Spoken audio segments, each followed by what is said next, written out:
Johnny ভাই গতকালকে তো ধুমসি আবার দেখাইলাম, আপনার পছন্দ হয়েছে নাকি হয় নাই সিদ্ধান্ত কি জানেন? ওরে আল্লাহ রে, এত ভয়ঙ্কর মহিলা জীবনে কোনোদিন দেখি নাই।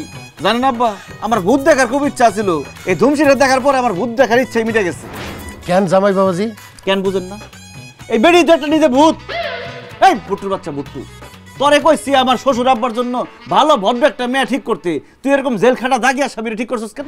জনি ভাই আপনি কি করলেন? আমি আপনার শ্বশুরের কথা চিন্তা করে ধুমসি বেগমের কাছে নিয়ে গেছি। এই আমার কথা কি চিন্তা করছিস? আপনি একটা বয়স্ক লোক, বিয়ার পর যদি আপনার কেউ থাপ্পড় দিয়ে আপনার বউরে লয়ে যায় আপনার চোখের সামনে, তখন আপনি কি করবেন? তাই আপনার লেগে এমন একটা পাত্রী দেখছি যার কাছে পুরুষ গেলে উল্টা থাপড়াই দিবে এবং আপনাকে সবসময় ঠিকঠাক মতন দেখে রাখবে। কিন্তু ধুমসি বেগমের যে এত মাথা গরম সেটা আমি আগে বুঝতে পারি না, বুঝতে নিয়ে যেতাম না। যা হয়েছে ভালো হয়েছে।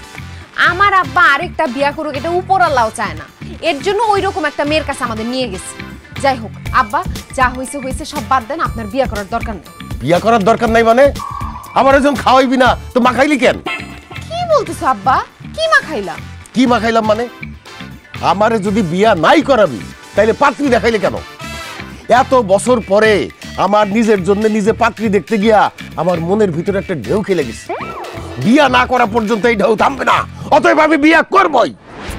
বউ, তোমার আব্বারে রাত খেও না। তার মনের মধ্যে যে ঢেউ খেলতেছে, বিয়া না করলে ঢেউ থামবো না, পরে ঢেউতে ঘর বাড়ি সব ভাইসা যাবো গা। ঘর বাড়ি ভাইসা গেলে নতুন করে ঘর বাড়ি বানামু, তাও আব্বার বিয়া করার কোনো দরকার নাই। বিয়াই হচ্ছে সকল সুখের মূল। আমি সুখে থাকতে চাই, অতএব আমার বিয়া করতেই হবে।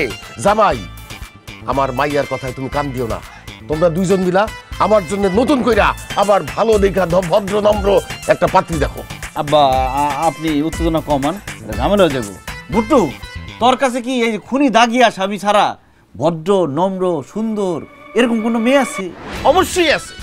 এবার আপনাদেরকে যেই পাত্রীর কাছে নিয়ে যাব সে যেমন নম্র তেমন ভদ্র, যেমন হাসি তেমন খুশি। ওই মেয়ের সাথে আপনারা মাত্র 2 মিনিট কথা বললেই আপনাদের মন মোমের মতন নরম হয়ে যাবে।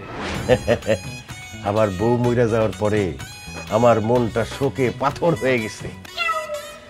আমি এই মেয়ের সাথে কথা বইলা তারে দেখা আমার মনটারে আবার মোমের মতো নরম করতে চাই। ভুট্টো, তুমি পাত্রীর ফ্যামিলিতে কথা বলো, আমরা কালকেই পাত্রী দেখতে যাবো। আমি এখনই কথা। হ্যাঁ আব্বা আপনি উত্তেজনা কমান, বেশি উত্তেজনা ভালো না।